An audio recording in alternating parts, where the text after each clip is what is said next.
I'll give you to the stinger. Go ahead, Conrad. Well, I don't know about that. It is a great honor to speak to you, sir, and you're clearly our most requested guest. So we appreciate you taking time to speak with us today.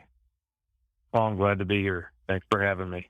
Well, I guess, what everybody wants to talk about is, more about your and Rick's history. And I know a lot of folks want us to talk about the Clash of the Champions and the Great American Bash and all that. But where did this all get started? Where did you guys first meet?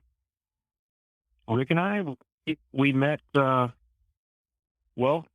Jimmy Crockett in the NWA. He ended up buying out Cowboy Bill Watts' smaller wrestling organization in, I don't know, somewhere around 1987 or somewhere around there. And so I was kind of adopted in that way. And Jimmy only took a handful of the wrestlers from Cowboy Bill Watts, and I, along with Rich Steiner and a few others, were the only ones. And that's where I first met Rick.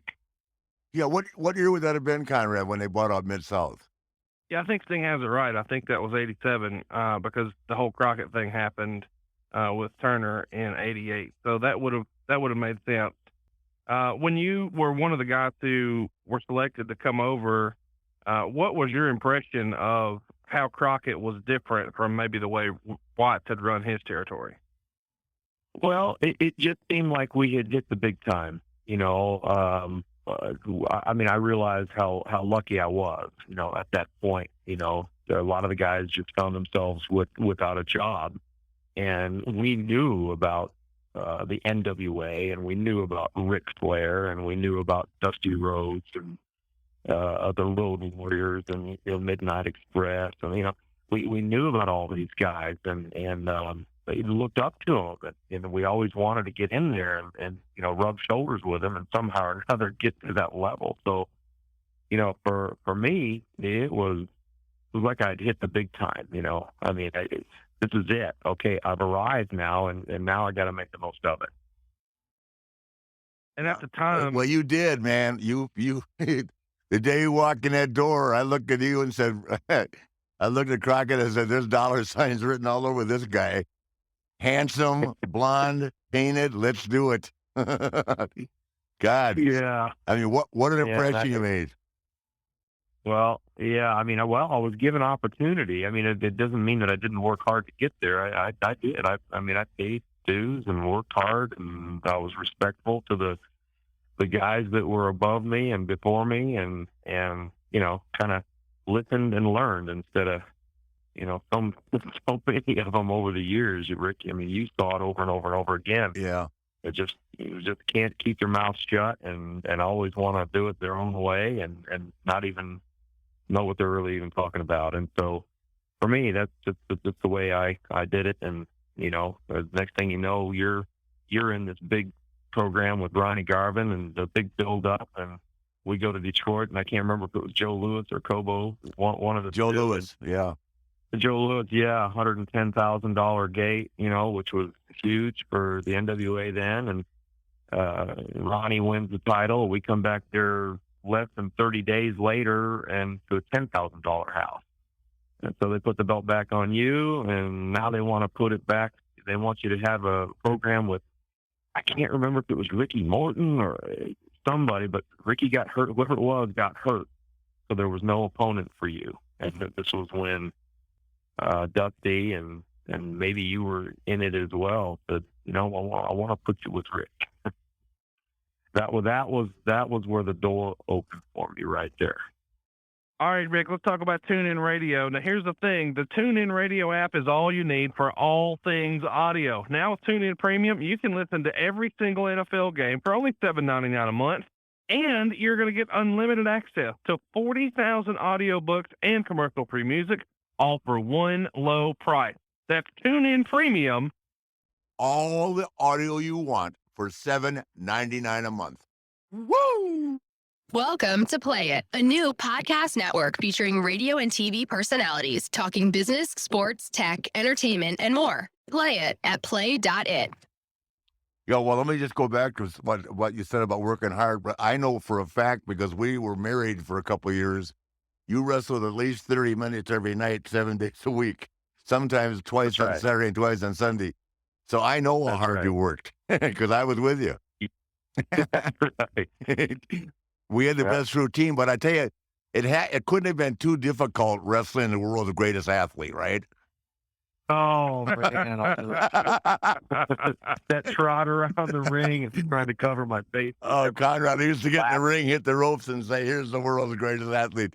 He'd have to put his hand over his mouth to start laughing. Oh, yeah. I also remember the first time working for you, and the first house show we did, and you put me through 30 minutes, and I came back blue. I about passed out. Remember, and the next day I was doing step up. Yeah. It's funny too because Steve, I'm not saying this by any way demeaning. You weren't a guy that partied a lot. You know what I mean? You just stayed focused and you were, real family orientated and, I said, this guy's just a machine. And I kept saying to myself, because I kidded Steve, I said, how do you just not release, man? You can't do this. Maybe you haven't been doing it long enough. You're going to have to find some vehicle of recreation after this because it's a long night every night. Yeah. Well, you wore me down, Rick. I tried, but I mean, you ended up wearing me down. That's for sure. Everybody did. So. well, the thing of it is like the thing that's really cool, and there's a few people I can say this about, but I hadn't seen Sting, Conrad, in 10 or 11 years, and I, knew he was at TNA, and I'd watched him on TV, but I don't even think we'd communicated. I don't know if they had his number. I did it one time, but you know how there's a relationship with someone that's just so special that I couldn't wait to get to TNA, but not because I was going with Hulk and all that, but I was going to get to see. I really like Kurt Angle a lot, as you know, Steve, and and of course I love Sting. And man, there we were back there at the set, and he walked to the door, and it was like we never lost a beat. And then, of course, they put us in the same dressing room, and I drove him crazy for 2 years. Yeah, no, that was awesome. Yeah, it was a good reunion. I was glad to have you back. I had so many on that. I don't know about you, but I had so many of the younger guys there who approached me later and said, "You want to believe all this thing you and Rick shake hands." I know each other. Everybody thought that was so cool. Well, it's Yeah. funny. It's very cool. I mean, it's so awesome to look back on your career, and I've been fortunate enough to have that with, I think, pretty much the same relationship with Steamboat that I have with you. But also later in life, I had it with with Sean and Hunter. I mean, I got to wrestle them a lot before I retired, and obviously Sean at that last night in Orlando. But the thing for me, it's what makes you a little different is you were able to walk away from it, man. The minute I retired, I was lost the next day. To this day, Steve, and I'm with Wendy, she'll tell you, I get up and drive my car 100 miles in the morning and drink 2 cups of coffee before I go to the gym. Just because I'm not used to it. I mean, I still can't. I can't get it out of my blood. I'm not used to this laying around. I can't watch TV. I mean, unless it's LeBron James or football, I'm lost. Right. And so it's just funny, but you were able to walk away and find peace, and then of course, how long were you off? How long did you take off after our match and at Club La Villa the closing night? You and I were both saying, "Thank God this is over."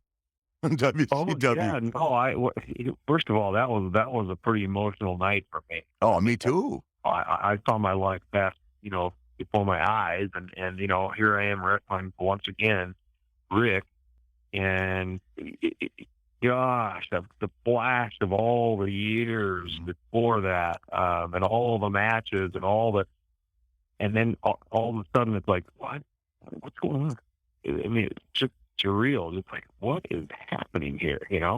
And pretty emotional night for me. And what was the first part of you were looking for something else there, but I just got caught up in that moment because it was, I was like you, like, okay, let's get out of here. No, I was saying that, I vehemently argued with Vince. I wasn't in shape to wrestle. I wore a T-shirt, and I had just let Bischoff shave my head. I had a crew cut, right? I mean, I had your hair, from before. Does that make sense? Right. With the spike? Yeah. And I had a T-shirt because I was so fat. And you just had shoulder surgery, right? Or something like that? I don't remember now. You've been off with an injury too, but Vince insisted. No, it was my elbow. That's right. Both of my elbows. Yeah. Yeah, They had to take you have out been both, out too, but he insisted. I mean, I argued with Shane McMahon all day. I said, Sting and I aren't ready. Why can't we be remembered for what we were? Because this won't be anything like it tonight. Right. Because I said, Steve, can you press slam me? He said, no, the elbows aren't doing it. So, it was just a smidgen of what you and I brought to the business. And I actually was embarrassed, but at the same time, I was so happy that place was gone because in the last 5 years for me, aside from when I got to work with you, which once in a while I could talk Eric into, and I'd say, look, I'll bet you anything we get a rating because, you do know that every time they needed something, right, they put you and I together in one way, shape, or form because it always worked. Yeah. And it was never an argument. Wasn't about who won or lost. It was just, it is what it was. So, yeah, and you're right about that. And I do remember, at least for a second, I thought I remembered what. Gosh, my mind is going everywhere right now. Oh, what did I do? That was the question. What did I do afterward? It was about, or how long was it? It was close to 5 years. Before you went to TNA? Yeah. Yeah. I mean, I went to New Zealand, I went to Korea, I went to Australia, I went to the UK, a few little trips. I did some third-party stuff here and there, but very little over about a 5-year period. You mean wrestling over there or just doing appearances? Wrestling. Oh, cool. Okay, good.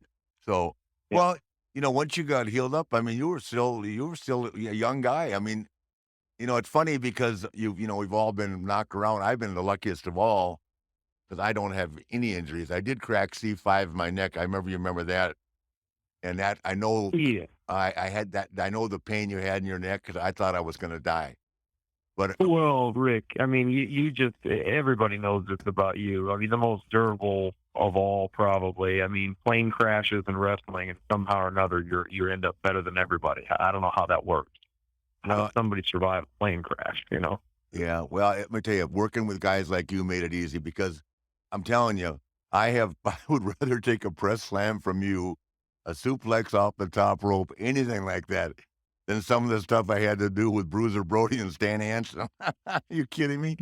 Please give me Sting. I don't care. He can press. We had a routine down. And you know what? People could say, God, they did the same thing every night.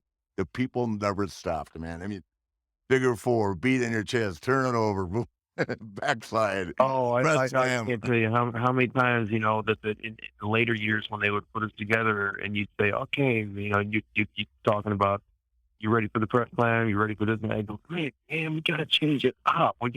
Let's do something different. You go, Steve. And you tell me that this is a story about, they come here to see me flip over the top rope. They come here to see you beat on your chest. I go, okay. I forget who it was that you said you used to watch. And if you didn't get to see him do that flip over the top turnbuckle, you feel like you didn't get your money's worth. Well, ask Conrad. He didn't. He hated it. Ray Stevens is who you're talking about. He told me that story. Ray Stevens. Yes. Yeah. The name escaped me. It was Ray Stevens. That's right. Yeah, when I was a kid, if he didn't do it, man, I was so damn mad I went home and said, I may not watch wrestling again. Yeah, that's what you used to tell me. And I go, all right, let's do it again. Yeah. Well, I mean, how many times, think about it, if I run down, taking the flip, and Steamboat's chopped me running down the apron, right? Then I started doing it with you, and we got just as big a pop with you. Yeah, except for mine was the clothesline. The clothesline, but didn't matter. Dumped off to the floor. Right. And the thing about you, Steve, which really that's the same thing about Steamboat. I will say that. Shawn Michaels, Hunter, the same way. A lot of guys don't like it. Steve, let me whack him, Conrad. I mean, he had that chest, that perfectly carved out chest. Flat on top and he let me whack him, and that's all I needed because that was my offense. A knee drop, falling on my face, and chop. Right.